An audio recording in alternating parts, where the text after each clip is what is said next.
Hello. In the previous couple of videos, we were talking about the elementary row operations on the determinant of matrices.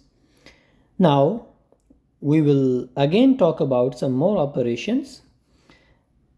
So this operation says, if we add to a row or a column of a matrix a multiple of another row or column, the determinant remains unchanged. What does that mean? It means if we have a matrix A, and then he says if we add to any row, for example, take this row, you can choose any row. If you add to any row a scalar multiple of another row, for example, if we add to this row k times this row, what will happen? So first row will remains the same. The second row, since I have to add to this element k times this element, so a21 plus k times the first element. Similarly here, a22 plus k times this element. Similarly here, a23 plus k times this element, and the last row remains the same. Okay, so what I have done R2 plus k times R1. This means if I perform any kind of these operations, my determinant remains unchanged. This is what this property says. Okay, now I have to prove that my determinant of B and determinant of A are unchanged, they are same. Let's look. So we will find the determinant of both, okay? But you know the determinant of A or determinant of any matrix can be expanded by using any row or column. Since we have made changes in the second row, so we will expand the determinant of both using the second row, okay?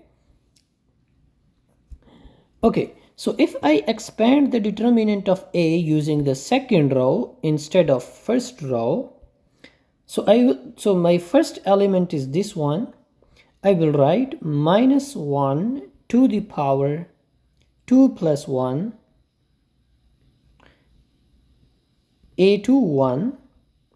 If I ignore this column, this row, I will get A12, A13, A32, A33. Okay, the next element in this row is this one. If I ignore this column and this row, I will get A11, A13. But of course, first I will write minus 1 to the power 2 plus 2 times A22 because this is the element in the center. So I will have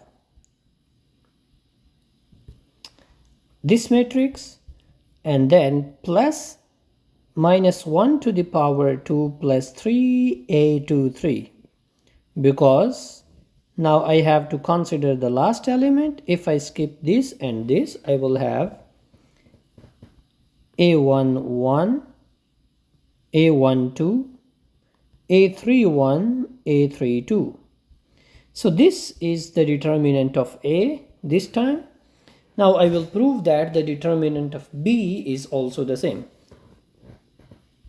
First of all, let's look minus 1 to the power 3, which is odd number. This is minus 1 to the power 4, which is even number, which is plus, minus 1 to the power 5, which is odd number. This means this is negative. So if I simplify, if I write here minus and I will write here plus and here I will write minus, I will get the determinant of A equal to this. Similarly, I will calculate the determinant of B. using the second row expansion. So in the second row, my first element is a21 plus k a11. But first I will write minus 1 to the power 2 plus 1 a21 plus k a11 times, I will skip this thing and this thing, I will get this and this. So the next element is here, minus 1 to the power 2 plus 2, a22 plus k a12.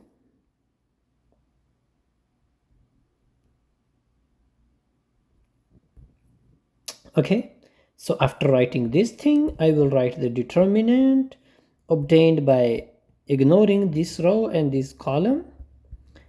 And then we will move towards the last entry. It is obtained by writing minus 1 to the power 2 plus 3, a23 plus k times a13. And if we ignore this column and this row, I will get a11, a12, a31, a32. Now we will again write this thing equal to minus, this thing equal to plus, and this thing equal to minus. Now I will multiply this thing with this determinant and then this thing with this determinant. Similarly, the first element with the determinant and the second element with the determinant. And similarly for the last, I will multiply the first element with the determinant and the second element with the determinant. Okay, so I will categorize my whole determinant into two different parts. So first I will write minus a21 times this determinant. Okay, minus ka11 times this determinant. Okay, minus ka11 times this determinant plus a22 times this determinant. Okay, and similarly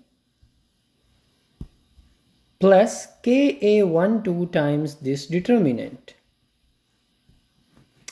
Okay, minus the last element, I will multiply the first element with the determinant, which is minus a23 times the determinant. Okay, and then ka13 times the determinant, but minus ka13 times the determinant. So these are all the terms. What we will do, we will first write this term, and this term, the terms without k. Okay, so if we write these terms, we will get determinant of b is equal to the first three terms. Okay, then which terms are left now? This k term is left, this k term is left, and this k term is left. Since all of these terms involve k, the other three terms are already done because I have already written down the other three terms, and these three terms have k in common, so I will take k common, and inside k, so inside k I have a11 times determinant, a12 times determinant, and a13 times the determinant. Okay, so I have written down these things inside the determinant. Okay, now if I evaluate this thing and I evaluate this thing and evaluate this thing, and the first things are remains same, and these small determinants, if I evaluate them, because I only need the first part of this determinant, because in the determinant of A, the first part we have, but the second part, we do not want the second part, so therefore I will evaluate this second part. So if I take the determinant of this, I will have multiply these minus multiply these, okay? The first two multiplication minus multiply by second two elements, okay? Similarly, if I evaluate this determinant, I will multiply these minus I will multiply these.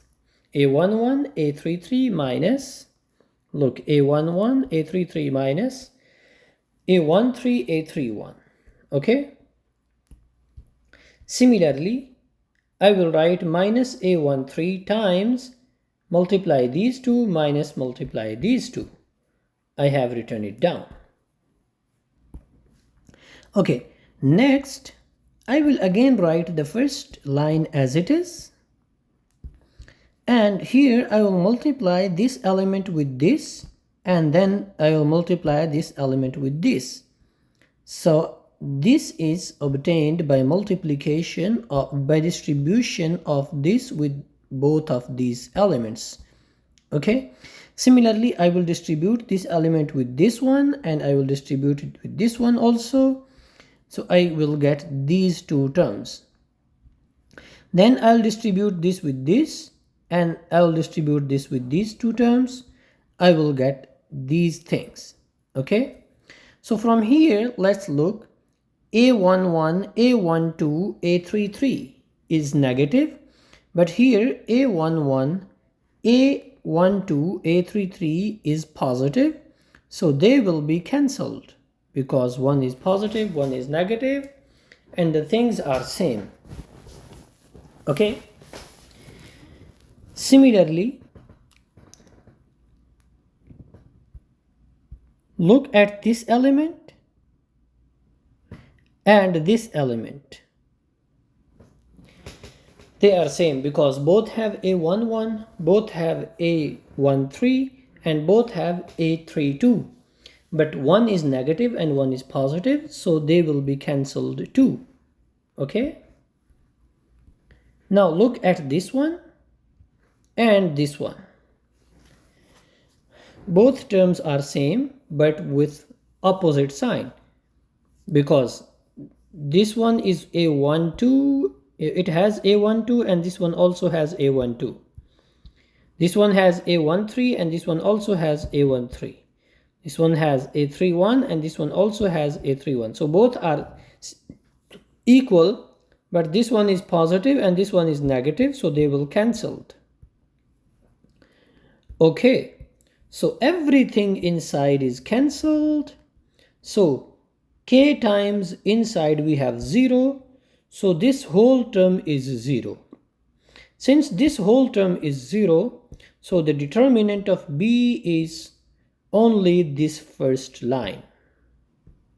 Okay, so if we look at the second part, this whole part is cancelled, everything, because when we had distributed this thing inside everywhere, I got all of these terms. And similarly, I distributed this with this, distributed this with this. I got all of the terms, and some of them are plus and the other of them are minus. So all of them are cancelled with each other. So this whole thing is 0. So the determinant of B is only this first line. But this is the same as the determinant of A, because we have already found the determinant of A. You can check this determinant and this determinant are the same. This means our claim which we had stated here is already proved. What does that mean? If we add to a row or column of a matrix a scalar multiple of another row or column, the determinant remains unchanged.